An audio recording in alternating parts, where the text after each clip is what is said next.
흔히 우리가 이사야서를 1장에서 39장을 일부로 그리고 40장에서 66장을 2부로 나누어서 이렇게 말을 합니다. 일부는 유다 백성들의 그 죄를 지적하고 그들에게 하나님의 심판을 경고하는 내용이 주를 이루고 있고요. 2부는 주로 하나님의 은혜와 그들의 회복에 관한 내용을 말씀하고 있습니다. 오늘 본문 말씀이 선포되는 이 시기는 이스라엘 백성들의 그 좋은 환경이 아니라 참으로 비참한 그런 시간이 됐습니다. 이스라엘의 역사를 살펴보면 우리나라의 역사 속에서도 비참한 시간들이 참 많이 있었지만 이 이스라엘은 우리들보다도 우리나라의 역사보다 더 비참한 시기가 참 많았다는 것을 알 수가 있습니다. 오늘 우리가 읽은 이 말씀이 선포될 때 이스라엘이 참 비참한 시기였습니다. 이 시기는 상황이 매우 힘든 시기를 보내고 있는 그 시기였죠. 그나마 신앙의 맥을 유지하고 있던 이 유다 나라가 멸망당하고 남쪽에 유다, 북쪽에 이스라엘로 나라가 둘로 갈라졌습니다. 이미 북부 이스라엘은 먼저 멸망을 당했고요. 그 멸망 후 약 200년이 훨씬 지난 그 시간에 이제 남쪽 나라, 그나마 신앙의 명망을 유지하고 있던 남쪽 유다 나라도 이제 망해가고 있는 상황입니다. 나라를 바벨론에 의해서 망하게 되고 지금은 백성들이 굴비 엎드리듯이 엮여서 포로로 끌려가는 그런 시기에 속성이 된 상황입니다. 하나님의 백성이라고 하는 이 타이틀, 나는 하나님의 백성이라고 하는 이 타이틀은 이방 민족의 포로로 잡혀가서 이제 부끄러움과 조롱의 타이틀이 되어버리고 만 것입니다. 이방 민족들에 의해서 헛바람을 당하고 있는 것입니다. 너희가 섬기는 그 하나님이 어디입니까? 그 하나님이 참 신이라면 너희가 이곳에서 포로로 살아가고 있는데 그저 가만히 바라보고만 있겠느냐. 조롱과 멸시를 당하고 받고 있던 이 이스라엘 백성들이 맥없이 힘없이 살아가고 있던 그런 상황이었다는 것입니다. 자신들이 마치 버러지나 된 것처럼 버려진 그 시기, 그런 존재하는 사실을 인식하면서 힘없이 살아가고 있던 그런 상황입니다. 그러나 지금 맞이하고 있었던 이스라엘 백성들이 맞이하고 있었던 이 상황은 그들이 하나님의 말씀을 듣지 않고 오직 자신들의 생각대로 마음대로 살아가는 그 시간들에 대한 열매의 결과였다는 사실을 이들은 알아야만 했던 것입니다. 여러분, 저와 여러분의 지금 상황이 지금 이스라엘이 처한 이 상황과 비슷한 상황에 놓여져 있다면 하나님에 대한 신뢰와 믿음이 과연 굳건하게 유지가 될 수 있을까요? 내가 하나님의 백성이라고 하며 살아왔는데 여전히 흔들리지 않고 굳건하게 지키고 있을까요? 하나님의 백성이라고 자처하며 살아왔는데 믿음의 삶을 산다고 노력하며 살아왔는데 현실은 비참한 노예로 전락되어 있고 안정된 환경은 찾아볼 수 없이 매일매일 매순간 눈물과 한숨의 시간을 보내고 있던 이 현실을 맞이하고 있다면 게다가 주변에 믿지 않는 사람들로부터 내가 믿는 하나님이 참신이냐? 그분이 참신이 맞느냐? 어떻게 그분이 참신이라면 네가 있거라 이 모양이 됐는데 하나님이 가만히 있더라고 조롱을 하고 있는 현실이라면 우리가 하나님에 대해 흔들리는 마음이 생기지 않겠습니까?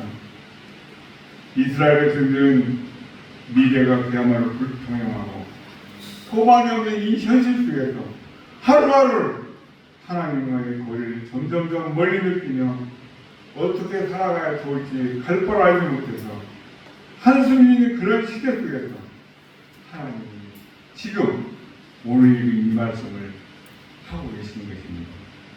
계속해서 이들을 향한 하나님의 관심은 점점 더 멀어져 옅어져 있지만 오늘 본 말씀을 보십시오. 하나님은 이스라엘 백성들에 대해서 한치의 의심과 변함없는 그 마음으로 지켜보고 계셨다는 것을 알 수 있습니다. 비참하고 깝깝하기만 하는 그 포로 생활이었지만 그 포로 생활 속에서도 하나님은 이들을 향한 계획과 하나님의 뜻을 절대 버리지 아니하시고 포기하지 아니하시고 계속해서 이들을 향한 하나님의 뜻과 계획을 이루어가고 계신다는 것을 우리가 알 수 있습니다. 오늘 말씀을 깊이 묵상하고 있노라면 하나님이 어떤 분이신지를 알 수가 있습니다. 하나님은 하나님의 백성들이 하나님의 품을 떠나서 살아가는 것을 결코 좋아하시지 않는다는 것과 하나님의 품을 떠나서 살아가는 것을 원치 않는다는 것을 우리가 알 수가 있습니다. 그리고 혹여나 하나님을 떠나 멀어진 인생을 살아간다 할지라도 주님이 주님께서 택한 주님의 백성들을 포기하지 않는 분이시라는 것을 깨닫게 하신다는 것입니다. 잠시 잠깐 동안 고통을 허락하십니다. 잠시 잠깐 주시는 그 고통은 아프긴 하지만 하나님의 마음은 더욱더 아픕니다. 그 고통의 시간을 통해서 깨닫고자 하시는 것이 있기 때문에 그렇다는 것이죠. 무엇을 깨닫고자 하시는 것일까요? 그래도 과거 하나님께 하였던 그 시간이 나에게 가장 행복한 시간이었구나. 하나님과 가까이 하는 그 시간이 가장 의미가 있고 가장 안정된 시간이었구나 라는 사실을 깨달을 수 있는 그러한 기회를, 그 고통과 그 척박한 환경은 하나님께로 다시 돌아오라고 하는 애타는 하나님의 초청이라는 사실을 오늘 본문은 저와 여러분에게 가르쳐주고 있습니다. 하나님께서 지금의 한계에 처해 있는 이스라엘 백성을 향해 뭐라고 말씀하시는지, 뭐라고 부르시는지 그 하나님의 말씀을 듣지 않고 마음대로 살아가고 있는 그 결과물로 이처럼 고통을 받고 있는 이스라엘 향해서 하나님이 뭐라고 부르시고 계신지 우리가 함께 찾아볼 수 있기를 바랍니다. 하나님께 심판을 받아서 지금은 바벨론의 포로로 끌려갔던 이 유다 사람들이 언젠가는 다시 유다 땅으로 돌아오고 성전과 예루살렘을 제거하는 것, 그것을 회복이라고 말씀하고 있습니다. 하나님은 왜 이처럼 범죄한 유다를 회복시키셨을까요? 오늘 말씀을 통해서 그 해답을 찾아보면서 하나님께서 저와 여러분에게 주신 교훈을 갖고자 합니다. 첫 번째로 하나님은 이 이사야 선지자를 통해서 이스라엘에게 회복의 말씀을 주셨습니다. 그 말씀에서 하나님은 이스라엘 백성들이 어떤 존재라고 하시고 있습니까? 우리 8절을 읽어볼까요? 8절 시작. 그러나 나의 종 너 이스라엘아, 내가 택한 야곱아, 나의 곧 아브라함의 자손아. 8절에서 하나님은 이 배신자랄까요? 배반자랄까요? 이스라엘을 나의 종 너 이스라엘아, 내가 택한 야곱아, 나의 것 아브라함의 자손아라고 부르십니다. 이 세 가지 뜻 모두가 우리의 가슴을 그야말로 벅차게 하고 있습니다. 어떤 점에서 그럴까요? 8절에 나오는 이스라엘은 유다 백성을 가리킨다는 점을 염두에 두어야 하는 겁니다. 솔로몬이 죽고 난 후 이 이스라엘은 남과 북 나눠졌는데, 북은 이스라엘 혹은 북이스라엘로 호칭을 했고 남쪽은 유다 혹은 남유다라고 부르고 있습니다.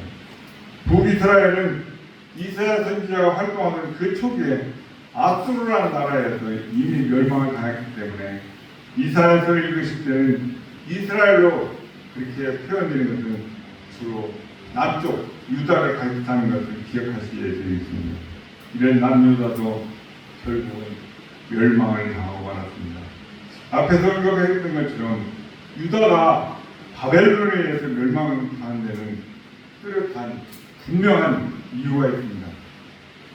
유다가 하나님의 백성인데 하나님을 배신하고 하나님의 법을 저버렸기 때문입니다. 시간이 흘러 유다는 회복되었습니다.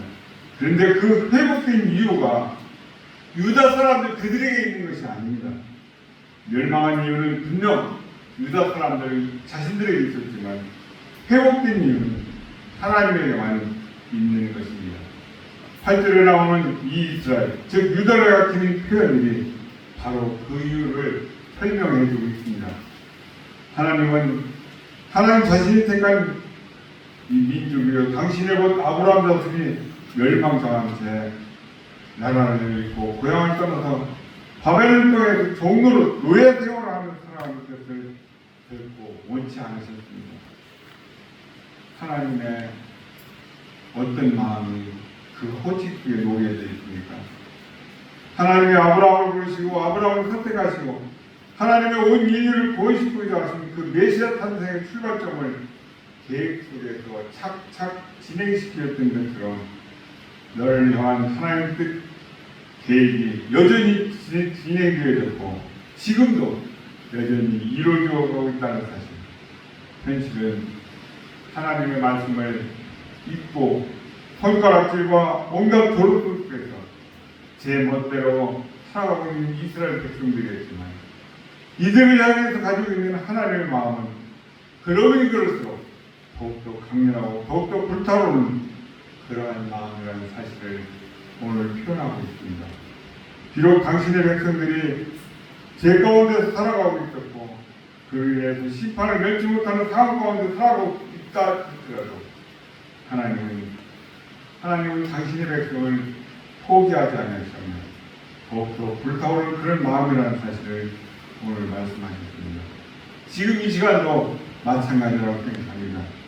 하나님은 예수님을 믿고 구원받아서 당신의 자녀가 된 저와 여러분을 한없이 사랑하고 계십니다. 아멘. 우리가 죄를 범하거나 혹은 연약해서 넘어질 때도 변함없이 우리를 사랑하고 계십니다.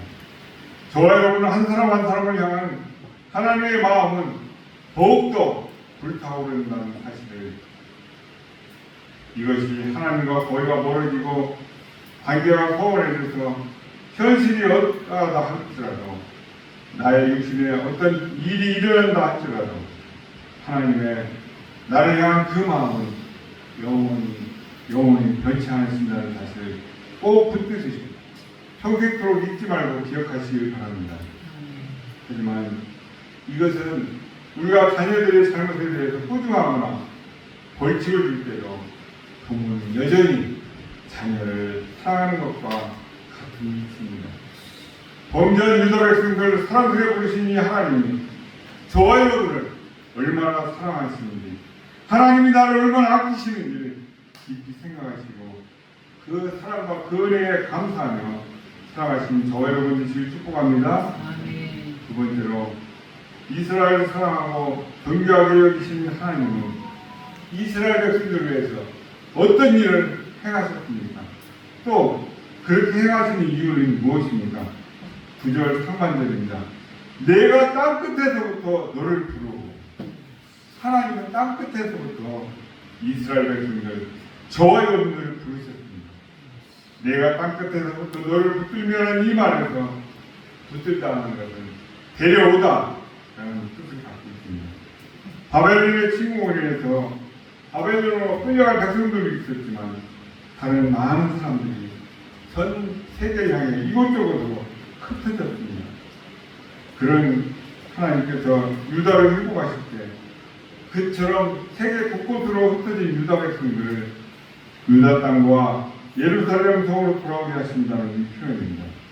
너를 붙들며 너를 부르고라는 표현은 유다 백성들의 회복, 결코 우연히 자연적으로 이루어진 일이거나 아니면 유다 백성의 공업 때문에 일어나는 일이 아니라 오직 하나님의 행하신 일이라는 것을 분명하게 말씀해 주고 있습니다. 이때 바벨론 고렉스라는 왕, 이방의 왕, 하나님이 그를 들어서 하나님의 백성들을 고향 땅으로 돌아가게 하신 것을 우리가 알 수 있습니다. 그들의 하반절은 너를 부르고 내게 이르기를 너는 나의 종이라 내가 너를 택하고 싫어하여 버리지 아니하였다 하였노라 말씀하고 있습니다. 하나님이 흩어졌던 유다 백성들 유다 땅과 예루살렘으로 돌아오게 하신 것, 하나님이 유다를 회복하신 것이 유다가 하나님의 종이기 때문이고 하나님이 유다를 택하시고 싫어하여 버리시지 않으셨기 때문이라고 말씀해 주고 있습니다. 하나님은 하나님의 백성을 향한 그 하나님의 사랑이 그들을 절망과 고통 속에서 건지신 것이라는 것을 알 수가 있습니다. 하나님은 하나님의 백성들이 범죄하면 어쩔 수 없이 부득불 징계를 하시지만 그 진노 중에도 긍휼함을 잃지 아니하시고 징계하면서도 여전히 사랑을 거두지 않으신다는 것입니다. 그 놀라운 사랑과 긍휼이 유다 백성에게는 생명줄이고 회복의 근거였다는 사실입니다. 하나님은 지금 이 시간도 저와 여러분을 사랑하십니다. 우리 자신의 죄를 위해서 비참한 처지가 되어도 어느 정도까지는 징계의 차원에서 우리가 고통을 당하는 것을 지켜보십니다 하더라도 하나님은 우리를 긍휼히 여기시고 우리에게 회복의 은혜를 주신다는 사실. 그 하나님의 은혜와 긍휼이 저와 여러분의 모든 것 중에 모든 것이 된 것입니다. 생명줄을 놓으면 안 되는 것처럼 하나님의 은혜와 긍휼을 꼭 붙들고 살아가시는 저와 여러분들이 축복합니다. 세 번째로 하나님은 이스라엘에게 어떤 명령과 어떤 약속의 말씀을 주셨습니까?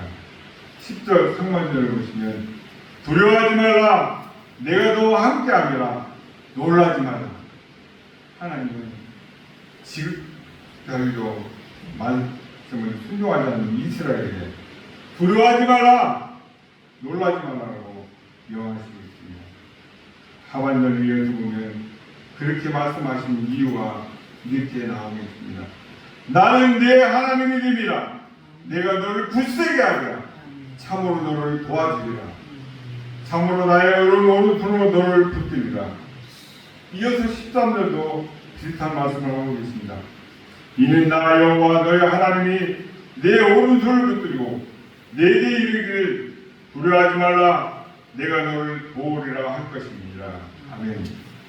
하나님이 이스라엘의 하나님이 되시고 하나님이 이스라엘을 굳세게 하시고 도와주시고 그 의로운 오른손으로 붙들겠다고 약속하셨습니다. 그러면서 이스라엘에게 두려워하지 말라 놀라지 말라고 말씀하고 계신 것입니다. 그리고 11절에서 12절은 이렇게 말합니다. 우리 11절 12절을 함께 읽겠습니다. 시작.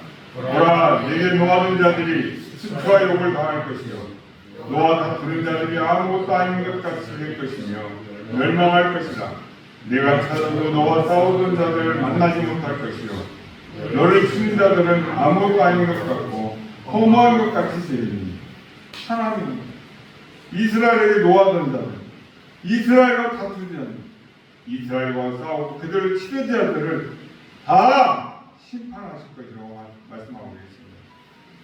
그러면 이스라엘을 굳세게 하시고 도와주시고 그 의로운 하나님의 오른손으로 그들을 붙들겠다라고 하시는 이 말씀입니다. 그런 식으로 실행될 것이라는 뜻이죠. 오랜 세월 동안 나라를 잃고 코로나 또는 나그네로 살아가면서 온갖 소름과 고초를 당했고 이스라엘 사람들에게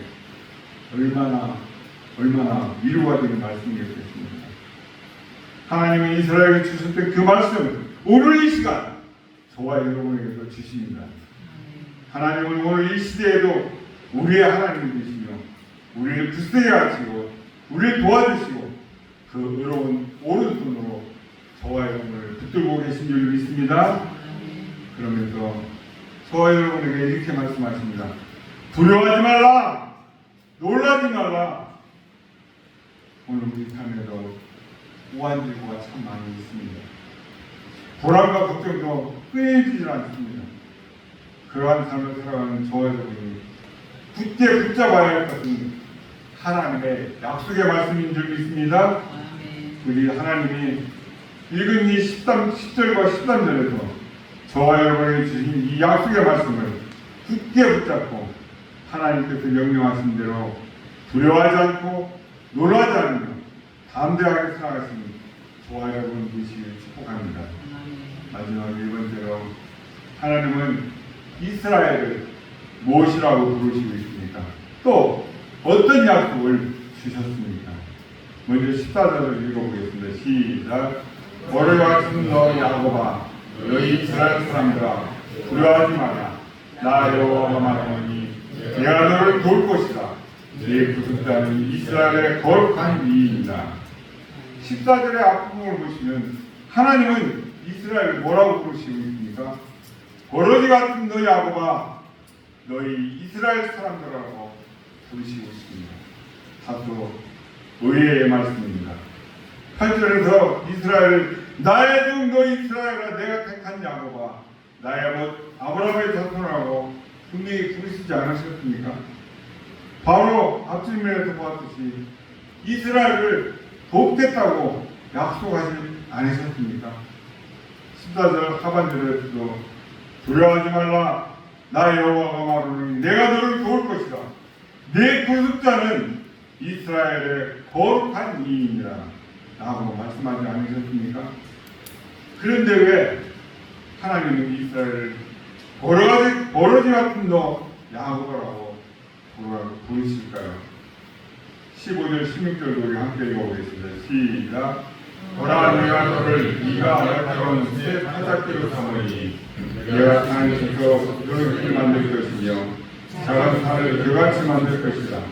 내가 그들을 까부른 즉 하나님이 그들을 날리겠고 여호와의 바람이 그들을 흩어버릴 것이로되 너는 여호와로 말미암아 즐거워하겠고 이스라엘의 거룩한 이로 말미암아 사랑하리라.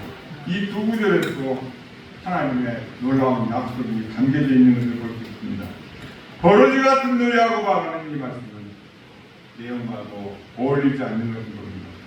왜 하나님은 이스라엘을 버러지 같은 야곱아라고 부르셨을까요?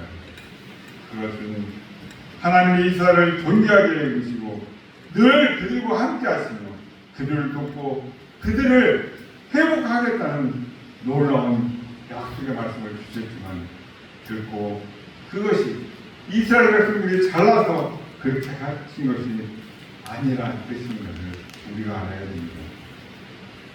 이스라엘은 버러지 같은 존재일 뿐만 아니라 그들에게는 하나님의 은총을 받을 만한 그 어떤 조건도 없습니다.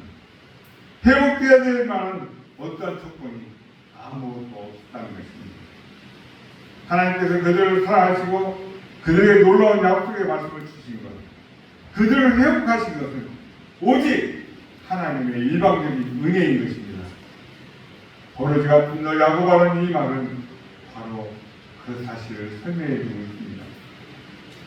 은혜를 뜻하는 단어인 카리스는 받을 자격이 아무것도 없는 그 사람에게 거저 공짜로 주어진 선물이라는 뜻을 가지고 있습니다.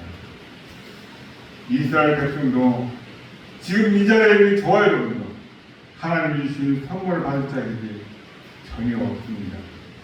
이스라엘도 저와 여러분도 버러지 같은 존재일 뿐인 것입니다.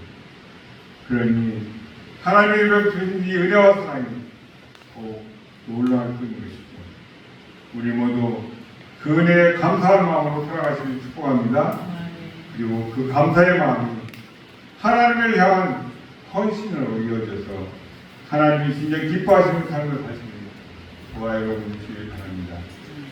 오늘 말씀 중에서 여러분 가장 마음속에 와닿은 말씀은 무엇입니까?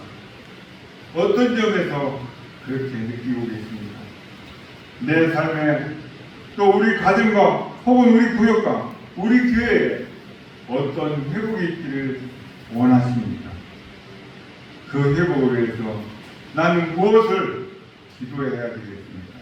또 어떻게 노력을 해야 되겠습니까? 저는 이번 한 주간 동안 이 이사야서 41장 10절을 암송하시기를 부탁드립니다. 우리 10절 한번 읽어볼까요? 시작. 두려워하지 마라. 내가 너와 함께하며 놀라지 마라. 나는 내 하나님이 됩니다. 내가 너를 곱게 하리라. 참으로 너를 도와주리라. 참으로 나의 오른손으로 너희를 붙이리라. 아멘. 제가 지난 한 주간 참 죄송합니다. 생각나마다 천당과 지옥을 갔다 오는 시간을 보냈던 것 같습니다. 제 개인적으로는 제 평생에 이 나이 먹을 때까지 살아오려면 125 128을 넘지가 않았습니다. 거기서 80에서 85 사이를 자신있게 되게 되는데 한 대가리가 일부러 한 방송국이 딱 되니까 72에 50을 모아놨어요. 하도 기가 막히게 사진 다 찍어놨습니다. 에이, 방송국이니까 이게 정도관리를 QC를 안 했구나. 그리고 하려고 왔으니까 역시 비슷해요. 아, 이거 어떻게 된 거지? 또 한 번에 하면 또 세 군데 사진 다 찍어놨는데 85를 안 듣는 것입니다. 걷지도 못하고 말도 못하고 어지럽고 차 타고 올라가 집에서 한 400m 걸었다가 지금 다시 내가 돌아와서 이대로 듣더니 그래 가겠구나. 그런데 뒤에 와 있는 작은아들은 비가 와서 이제 일을 못하니까 2, 3일 집에서 쉰다고 차 타고 오니 여기 다 와서 구마고속도로에서 비가 들어보니까 노면이 뜰까요? 타야가요. 옆에서 막 뭔가 카메라에 녹화하는 거 보니까 얼마나 세게 다녔지 물이 막 하얗게 그 무중에 불었는데 들어보니까 앞에 시야가 딱 가리면 바람에 차가 뺑글뺑글 한 바퀴 돌아서 때렸는데 에쿠스크 그 튼튼한 차가 아토마이가 트럭과 다 날아갔고 상대방 차도 이 트럭과 다 날아 두 대가 다 그 자리에 폐차시키는 전화 받고 놀래갖고 이걸 어떻게 가고 근데 아무런 걱정이 없어요. 다른 데가 반대로 떨어지는데 하나님 평가가 주시더라고요. 하나님 책임지시기 가볼까 차를 보니까 기차가 타있지만 박살이 났는데 머리 하나 다친 게 없는 거예요. 양쪽 차 다. 하나님